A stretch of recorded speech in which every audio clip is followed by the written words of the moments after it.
Kira Lane stood tall as the two purple suns of Terra 7 beat down on her. She knew this day would come. The Vaka'ari colony had old ways that hadn't changed in hundreds of years, even though they had high-tech tools and machines. Women had to marry who they were told to marry. These matches were set up to join families and their businesses, but Kira was different. The room was round and filled with old men and women who ran the colony. They sat in a circle, looking down at her with cold eyes. Kira felt their stares but did not look away. Her amber eyes showed no fear, only strong will. "I refuse," she said clearly. Her voice bounced off the walls of the chamber. "I will not marry Clark Davidson just because our families want to join their mining work." Elder Voss stood up from his big chair. He was very tall with metal parts added to his body that made him stronger and faster than normal humans. He looked down at Kira with anger in his eyes. "Then you leave us no choice," he said in a deep voice. "By our laws, you will be chained to the caravan of reflection until you change your mind and stop this foolishness." Two guards walked toward her. They carried chains made of Vakari steel, a metal that could not be broken by any normal tools. The chains gave off a soft hum and glowed slightly with blue light. This special energy would stop her from using the brain computer that all colonists got when they were born. As the guards put the heavy chains on her wrists and ankles, Kira saw her father in the crowd. His face showed no feeling, but his eyes had a quick flash of sadness. He had always been proud of her smarts. Her work growing special food plants had helped their colony live through 3 bad growing seasons when crops failed. But old ways were old ways, and he would not speak up for her. "The caravan leaves at dawn," Elder Voss announced to everyone. "You will walk behind the last wagon until your mind clears and you accept what you must do." That night, Kira sat in a small holding room with see-through walls made of energy. Through this force field, she could see the stars above. Out there, ships from Earth moved between colonies. Out there, people lived free from these old rules. If only she could reach them. Kira did not cry. Instead, she made plans in her head. The caravan would travel near the free lands, places where human ranchers and farmers lived outside Vaka'ari control. These were people who had said no to colony rules and made their own way on the harsh frontier of Terra 7. Maybe there was her chance for freedom. The next morning came too soon. Guards took Kira from her cell to the edge of the settlement where 20 large wagons waited. These were not old-style wagons with wheels, but modern floating platforms loaded with goods for trade. They hovered above the ground, ready to start their journey across the dusty plains. "Your place is here," said one guard, pushing her toward the back of the last wagon. "You will walk behind. If you fall too far behind, we will not wait." Kira looked at the long line of wagons. This caravan would travel for many days across dangerous lands. The chains felt heavy already, and she had not even started walking. Elder Voss approached her one last time. "This is your last chance to change your mind, Kira Lane. Agree to the marriage now and all will be forgiven." Kira looked him straight in the eyes. "I would rather walk chained across the whole planet than be forced to marry someone I don't choose." The elder's face hardened. "Then walk you shall. Perhaps hunger, thirst, and tired feet will teach you what our words could not." The caravan started moving with a low hum as the wagon engines powered up. Kira felt a tug at her chains. They were linked by invisible force to the last wagon, pulling her along if she tried to stop. As they left the settlement, Kira looked back one last time at the only home she had ever known. The dome-covered buildings shrank in the distance. Nearby, she saw women watching from windows and doorways. Some looked sad for her. Others looked away, afraid to show any support. One young woman stood apart from the others. She was Lisa, Kira's childhood friend, now married to a man 30 years older because her family had ordered it. Lisa raised her hand in a small wave, then quickly hid it when others looked her way. Kira turned away and faced the open plains, ahead. The first steps of many. The chains clinked as she walked, a constant reminder of the price of saying no. The caravan moved at a steady pace across the red-brown land. Dust rose with each step Kira took. By midday, her throat was dry and her legs already ached. No one spoke to her. No one was allowed to. As the suns reached their highest point, bringing harsh heat, Kira thought about what lay ahead. The caravan would travel for 3 days before reaching the edge of the independent territories. Those were lands where the Vakari laws did not reach, where people lived by their own rules. She just had to stay strong until then. The chains could not be broken by force, but perhaps there were other ways to be free. Kira had heard stories of people who escaped the colonies, though such tales were told in whispers. A small flying robot dropped down beside her, offering a tiny cup of water. It was programmed to keep her alive, but just barely. Kira drank slowly, making each drop count. As she handed the cup back to the robot, she looked at the distant hills that marked the beginning of the independent territories. Somewhere beyond those hills were people who chose freedom over tradition, people who might help her if she could reach them. The caravan moved on, and Kira walked with it one step at a time. The chains were heavy, but her will was stronger. She would find a way to break free. She had to. As the first day of her punishment ended and the caravan stopped to make camp for the night, Kira was given a small space away from the others. Her chains were fixed to a pole stuck deep in the ground. She could lie down but not move far. The stars came out, 3 moons rising in the sky. Kira looked up at them and made a silent promise to herself. This would not be her life. These chains would not hold her forever. Somehow, some way, she would find freedom, and when she did, she would never let anyone take it from her again. 3 days passed as Kira walked behind the last wagon. Her feet hurt badly now. Blisters formed and broke on her heels. The chains felt heavier with each step she took across the dusty plains. The caravan of 20 floating wagons moved steadily, never stopping for her to rest properly. The morning sun beat down on her face. Kira's lips were cracked from thirst and wind. Her once clean clothes were now dirty and torn in places. Still, she did not give in. She would not agree to marry Clark Davidson just because the elders said so. "Water," a small voice called out. A container floated back to her from one of the wagons. It was Alice, a young girl of about 10 years. Her father was one of the traders who owned the wagons. "Thank you," Kira said softly, taking a small sip. The water was warm but felt wonderful on her dry throat. She knew they would not let her die. They just wanted her to give up and obey. Alice looked at Kira with big, curious eyes. "Why don't you just say yes?" she asked. "My mother says life is easier when you do what you're told." Kira gave the girl a tired smile. "Some things are worth fighting for, even when it's hard." The girl seemed to think about this. Then her father shouted for her to come back to their wagon right away. Alice took the water container and ran off, looking back once with a sad face. As the caravan went over a hill, Kira saw something that made her heart beat faster. There were tall posts with blinking lights on top. These marked the edge of the independent territories.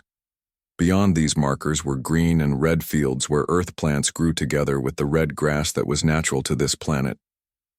And there, just past the borderline, a single person sat on a horse watching the caravan come closer. A real horse, not the changed animals that the Vakari used.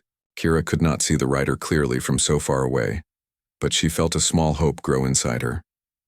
Night came, and the caravan stopped to make camp. The traders tied Kira's chains to a strong pole stuck deep in the ground. They gave her just enough, chained to lie down but not enough to move around freely. The 3 moons of Terra 7 rose in the sky, making strange shadows across the land. Kira noticed someone moving between the wagons, staying low and out of sight of the guards. For a moment, her heart lifted with hope. Then she saw it was Clark Davidson, the man they wanted her to marry. "I've come to talk sense into you," he said, kneeling beside her. Clark was not old like the elders. He was about 30 years old and not ugly. He had body changes that made him stronger and faster than normal people. "This can all end today if you just agree to marry me." "I am not something to be bought and sold," Kira said coldly.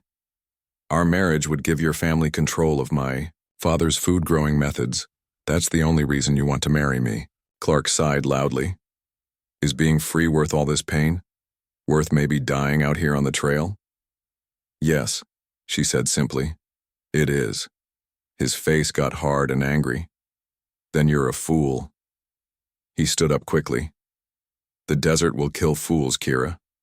Tomorrow, we enter the dust flats. Most people die there without protection. After he left, Kira looked up at the stars again. The dust flats were very dangerous. Tiny dust bits there could cut lungs, blind eyes, and brake machines. The wagons had shields to keep the dust out. She would have almost no protection, unless she could get to the independent territories first. Morning came with shouts and alarms. The guards were running around, saying someone had crossed the border during the night. Someone from the independent territories was coming toward them.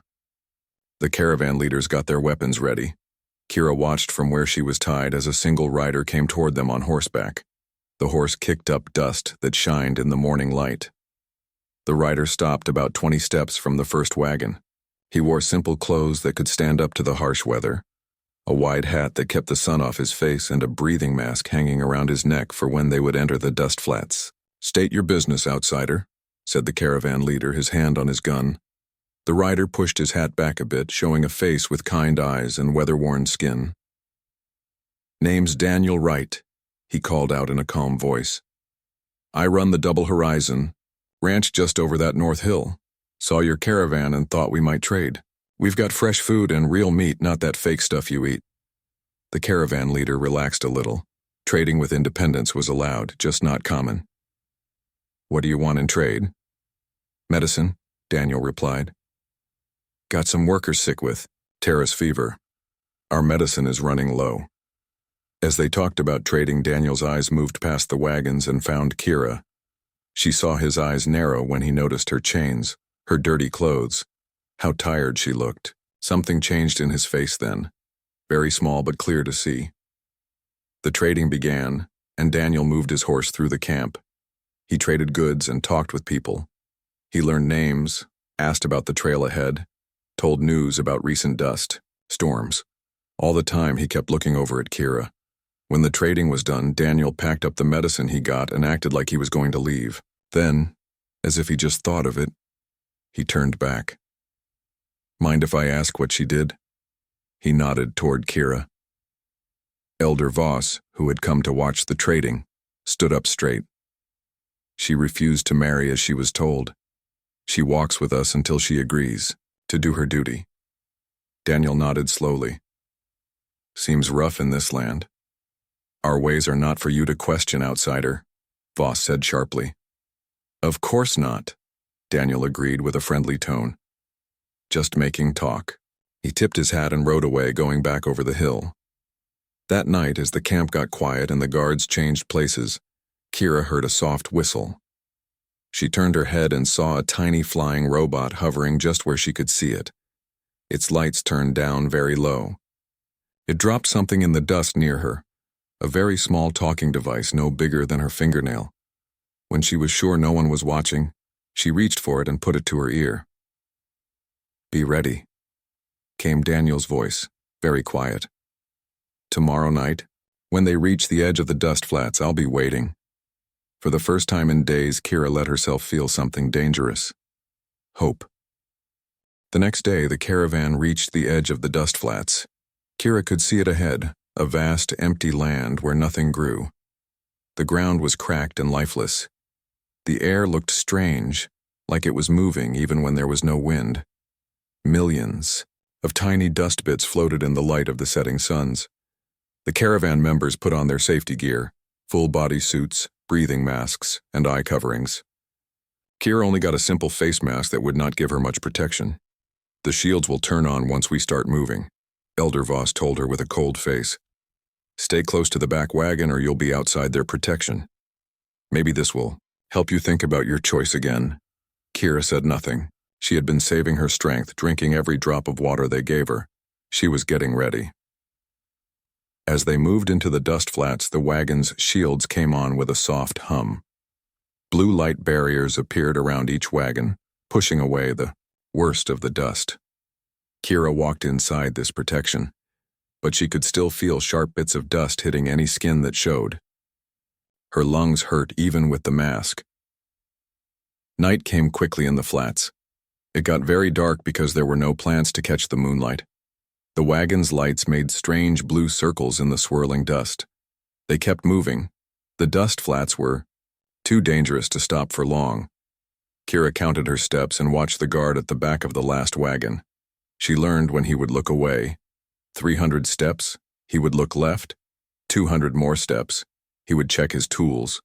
Another 100 steps, he would talk to the front wagon. During one of these times, when she knew he would look away, she heard a soft sound, the quiet hum of a ground vehicle, running dark and silent, moving along beside the caravan just out of sight. The small talk device in her ear turned on. "Now," came Daniel's voice. "Move right 15 steps. I've made a dust shadow for you." Kira did not wait. During the guard's next tool check, she stepped to the side, out of the shield's protection. Right away, the dust hit her hard, but she kept moving, counting steps even as her eyes watered and she could barely breathe. A dark shape appeared in the swirling dust, Daniel's ground skimmer, running with very low power to avoid being found. He stood beside it, wearing a full bodysuit for protection, a cutting tool in his gloved hands. Without words, she held out her chains. The tool lit up with a blue light at its tip when it touched the Vaka'ari steel. For a moment, nothing happened. Then the metal began to give way, its bonds breaking under the special cutting edge. First her ankles, then her wrists. The chains fell away, their power dampeners dying as the circle broke. Right away, Kira felt her brain computer turn back on, connecting her to the local data network for the first time in days. "Quickly," Daniel said, helping her into the skimmer's passenger seat and giving her a proper breathing mask. "They'll notice you're gone at the next check-in." The skimmer rose quietly, moving just above the dust, its heat hidden by special shielding. Daniel drove by instruments alone, the vehicle's computer helping his commands as they moved away from the caravan's path. Behind them, alarms began to sound, faint and far through the swirling dust. "Why?" Kira asked when she could breathe normally, again. "Why help me? You don't know me." Daniel kept his eyes on the driving screen. "My mother was Vakari," he said simply. "She ran away from a forced marriage 30 years ago, lived free until she died last winter." He looked at her. "When I saw you in those chains, I saw her story happening all over again. Couldn't just ride away." They traveled through the night, the skimmer's quiet engines pushing them beyond the dust flats and into the rolling hills of the independent territories. As the first sun rose on the horizon, Kira saw it, the Double Horizon Ranch, a big group of buildings nestled between two ridge lines, fields of earth crops mixing with native terrace plants in carefully planned harmony. "Welcome to freedom," Daniel said quietly. Kira felt tears in her eyes for the first time since her punishment began. Not tears of pain or sadness, but of relief and hope. The ranch buildings grew larger as they came closer. Kira could see people, moving around, starting their day's work. None of them wore the body changes or tech implants that the Vaka'ari loved so much. They were simpler, more natural in their movements. "Will they accept me?" she asked, suddenly worried. "I'm Vaka'ari." Daniel gave her a small smile. "We judge people by what they do, not where they come from. You'll have to work hard. Everyone does here. But you'll be free to choose your own path." As the skimmer slowed near the main building, a woman came out to meet them. She had gray hair and a kind face lined with wrinkles from years in the sun. "This is Martha," Daniel said. "She runs the house and will help you get settled." Martha nodded to Kira. "Come on in, child. You look like you could use a real bath, some clean clothes, and a proper meal." Kira stepped down from the skimmer on shaky legs. Her feet still hurt from days of walking. Her body felt light without the chains, almost like she might float away. "Thank you," she said, looking at Daniel. The words seemed too small for what he had done. He simply nodded. "Rest today. Tomorrow we'll talk about what skills you have and how you can help around here." Martha led Kira into the house. It was simple but clean, with real wood furniture and cloth curtains that moved in the breeze from open windows. So different from the sealed, sterile homes of the Vakari. "The bathroom is through there," Martha said, pointing to a door. "Take as long as you need. I'll find you some clothes and start cooking. Alone in the bathroom, Kira looked at herself in the mirror. Her face was thin and dirty, her hair tangled and full of dust. But her eyes were different now. They held something new: freedom. As she washed away the dust and pain of her journey, Kira thought about what might come next. The Vaka'ari would not give up easily. They might come looking for her. But for now, she was safe. For now, she could breathe. And for the first time in her life, the path ahead was hers to choose. 1 week passed at the Double Horizon Ranch. Kira learned the daily life of the independent settlers. She woke up early each morning with the first sun and helped Martha make breakfast for the ranch workers. The food was simple but good. Real.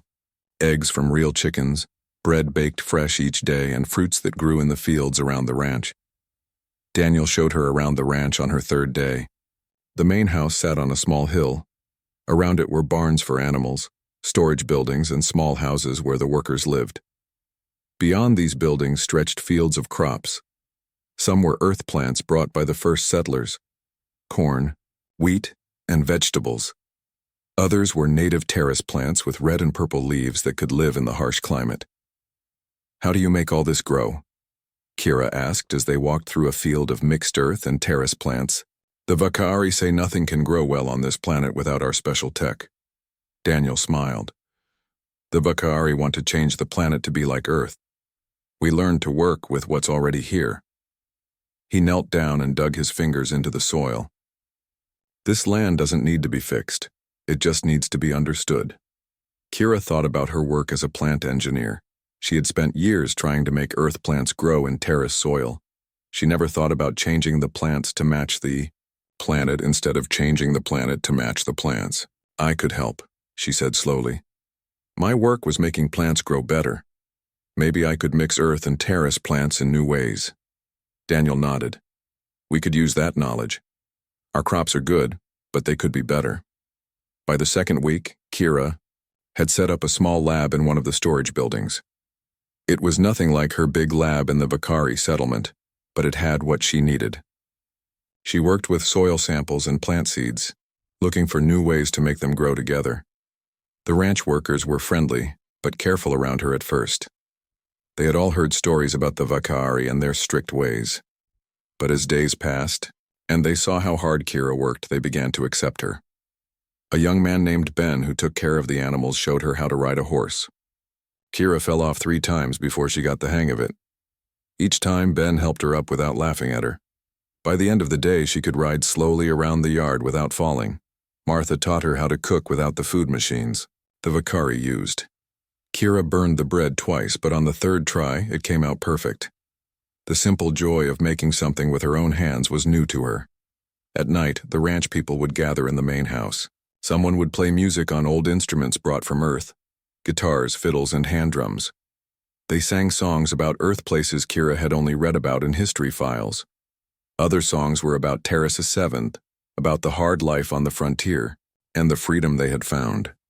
Daniel often sat quietly, listening more than talking. But his eyes would find Kira across the room, checking to see if she was okay, if she was happy. She found herself looking for him too. One night after dinner, when most people had gone to their homes, Daniel asked Kira to walk with him. They went up on a hill near the house where they could see the stars and all 3 moons. "The Vakari will come looking for you," he said finally. "They don't like when people leave their way of life. It makes others question the rules." Kira nodded. She'd been thinking the same thing. "What will happen when they come?" "We have friends in other independent settlements. We could send you somewhere safer, further from Vakari land." Kira looked up at him. "You would send me away?" "Not because I want to," Daniel said quickly, "but to keep you safe." "I don't want to run anymore," Kira said. "I want to stand and fight for my freedom." Daniel was quiet for a long time. "It won't be easy. The Vakari have better weapons, more people. But we have something worth fighting for," she said. "Freedom to choose our own path." Daniel smiled, at her use of we instead of I. Then his face got serious again. There's something else you should know. He took a deep breath. I've been talking with other independent settlements. More and more young Vakari are running away. Some of them found their way to ranches and farms like ours. There's talk of forming a new kind of settlement, one that takes the best parts of Vakari tech and independent ways. Kira felt a rush of excitement. A place where people can choose what traditions to keep and what new ways to try. Exactly. But the elders will fight hard against it. They're afraid of change. Kira thought about Elder Voss and the others who had put her in chains. They fear what they can't control. The next morning, a ranch worker on watch duty came running into the main house while everyone was eating breakfast. "Riders coming," he shouted. "Vakari riders, at least 10 of them."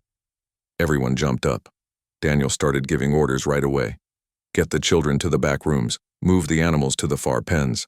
Everyone else grab what you need to defend. Yourselves. He turned to Kira. You should hide. They're probably looking for you.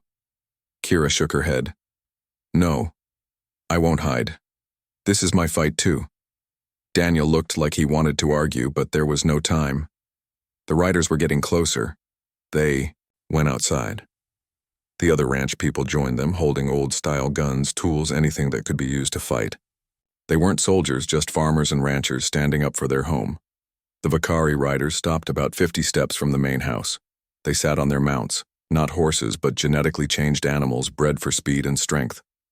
The leader of the group was Clark Davidson, Kira's would-be husband. We've come for the woman, Clark called out. Give her to us and we'll leave in peace. Daniel stepped forward. She's not yours to take. She's free to choose her own path here. Clark's face got hard with anger. She belongs to our community. Your thieving ways don't change our laws. Kira moved to stand next to Daniel. I belong to no one but myself, she called out. I choose to stay here. Clark looked at her with cold eyes. Then we'll take you by force. He raised his hand, ready, to signal his men to attack. Kira felt fear rise in her chest, but she didn't step back. Whatever came next, she would face it standing free, not in chains. Time seemed to stop as everyone waited for Clark to give the order to attack. Kira could hear her heart beating fast in her chest. The ranch people stood firm, but they were outnumbered and had fewer weapons. Just as Clark was about to signal his men, a new sound filled the air. The deep rumble of engines. Over the hill behind the ranch house came 5 ground skimmers, each one carrying 3 or 4 people. They stopped in a line behind Daniel and Kira. A woman stepped out of the lead skimmer.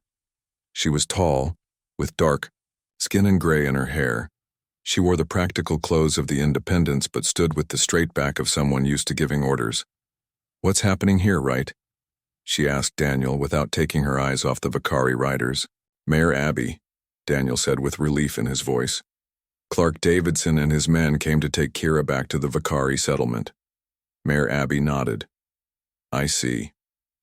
She walked forward to stand beside Daniel and Kira. You're on independent land, Davidson. Our treaty with the Vakari says you have no power here. Clark's face got red with anger. She's Vakari. She belongs with her people. I think she can decide that for herself, Mayor Abbey said calmly. We have a simple rule here in New Hope Settlement. Everyone chooses their own path. Kira looked at the mayor with surprise.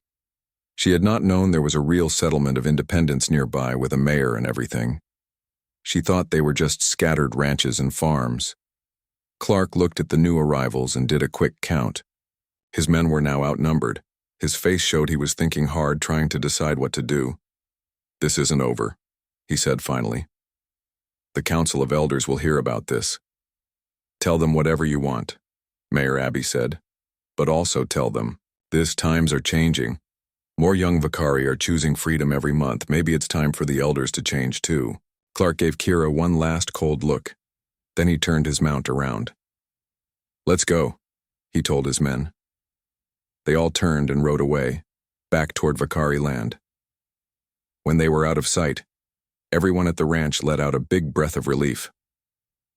The people, from the skimmers mixed with the ranch workers, shaking hands and talking all at once. Mayor Abbey turned to Daniel. Got your message last night. Came as fast as we could. Daniel nodded. Thank you.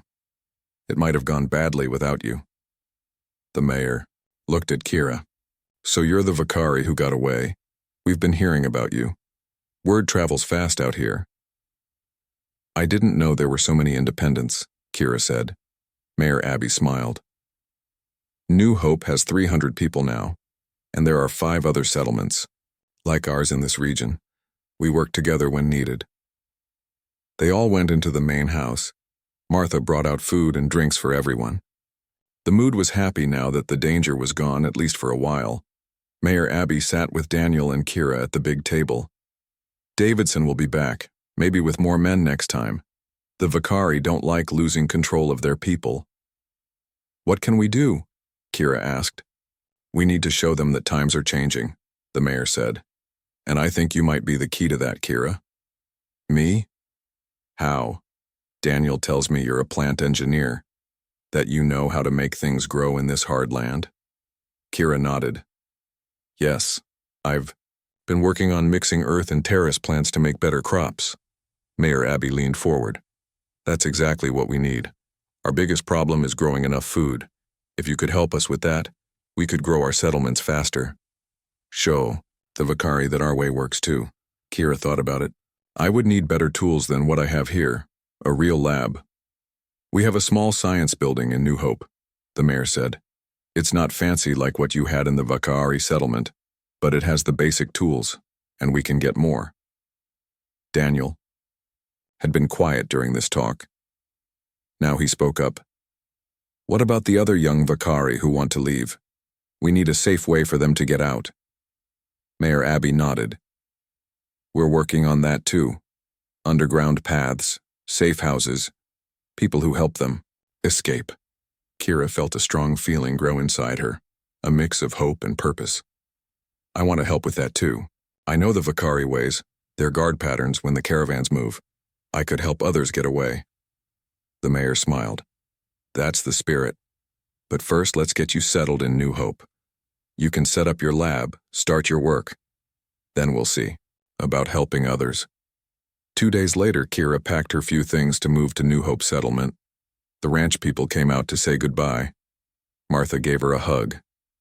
Ben promised to keep her horse ready for when she visited. Daniel walked with her to the skimmer that would take her to New Hope. I'll miss having you around, he said quietly.